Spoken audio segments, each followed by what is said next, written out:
Hi hello नमस्ते, मैं हूं नेहा आपके साथ और आप सबका बहुत बहुत स्वागत है एनबीटी टेक एड पर सरकारी नौकरी वाले सेगमेंट के साथ। एक बार फिर से हम आपके सामने हाजिर हैं और आज इस सेगमेंट में बात होने वाली है विद्युत सहायक पदों पर भर्ती के बारे में। और ये जो भर्ती है ना, ये महाट्रांसको में निकली है। महाट्रांसको यानी कि Maharashtra state electricity transmission company limited.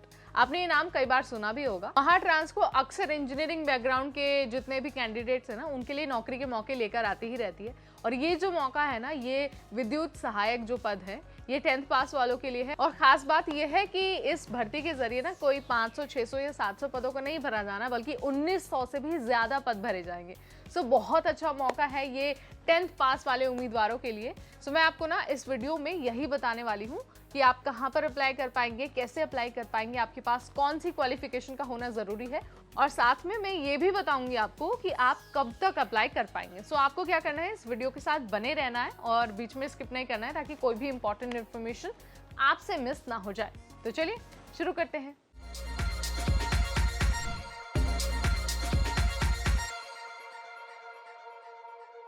महाट्रांसको की विद्युत सहायक पदों पर अगर आपको अप्लाई करना है तो गूगल पर आपको लिखना होगा www.mahatransco यानी कि MAHATRANSCO.in। यहाँ पर आपको अपना एप्लीकेशन फॉर्म सबमिट करना होगा और सबमिट करने के लिए ना आपके पास सिर्फ और सिर्फ 10 दिसंबर तक का टाइम है।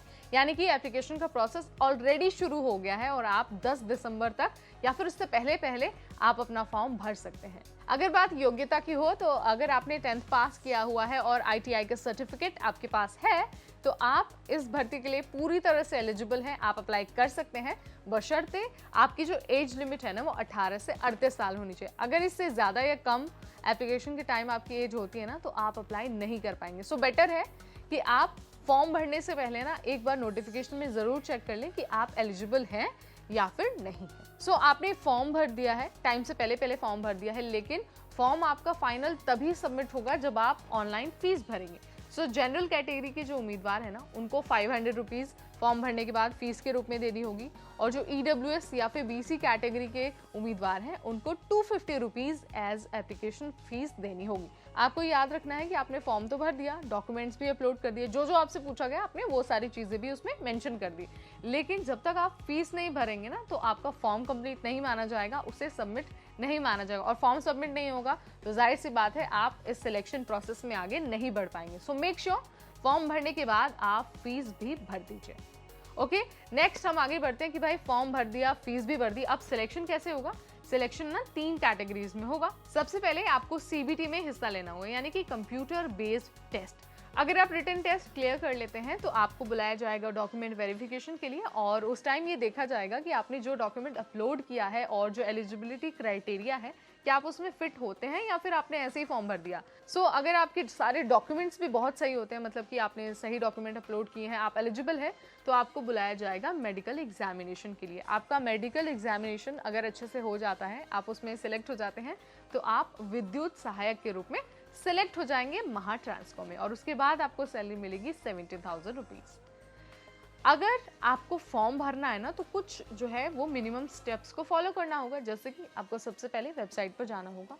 वेबसाइट पर जाने के बाद आपको होम पेज पर जो रिक्रूटमेंट है उसका लिंक दिखाई देगा। लिंक पर क्लिक करने के बाद आपको रजिस्ट्रेशन करना होगा और आपसे जो भी सवाल पूछे जाएंगे उसमें, यानी कि जो भी डाटा आपसे मांगा जाएगा, आपको अपना डेटा फिल करना है उसमें, और जो डॉक्यूमेंट मांगे जाएंगे उसे अपलोड करना होगा। एक बार जब आप फॉर्म पूरा कंप्लीट कर लेंगे, यानी कि डॉक्यूमेंट भी अपलोड हो जाएगा, जो आपसे पूछा गया आप वो भी फिल कर देंगे, तो उसके बाद बारी आएगी फीस की। फीस भरने के बाद आपको उसे फाइनल सबमिट कर देना है, और लास्ट में ना आपको अपने एप्लीकेशन फॉर्म का ना एक हार्ड कॉपी भी अपने पास रख लेना है, क्योंकि यू नेवर नो कि आपको आगे फ्यूचर में कब उसकी ज़रूरत पड़ सकती है। सो ये है स्टेप बाय स्टेप तरीका कि आप फॉर्म कैसे भर सकते हैं। अगर आपको कोई सवाल है या फिर आपको कोई भी कंफ्यूजन है ना, तो आप हमें कमेंट सेक्शन के जरिए बता सकते हैं। विल ट्राई कि हम आप तक पहुंचे और आपके हर सवाल का जवाब दे पाएं। अगर आपको नौकरी की जानकारी और प्राप्त करनी है तो आपको पता है कि आपको क्या करना है, बस चैनल को सब्सक्राइब करना है, बेल आइकन प्रेस करना है, ताकि इन्फॉर्मेशन सबसे पहले आप तक पहुंच जाए। इस वीडियो में इतना ही, अगली बार फिर आएंगे, तब तक मुझे यानी नेहा को दीजिए इजाजत। Stay tuned to NBT tech add.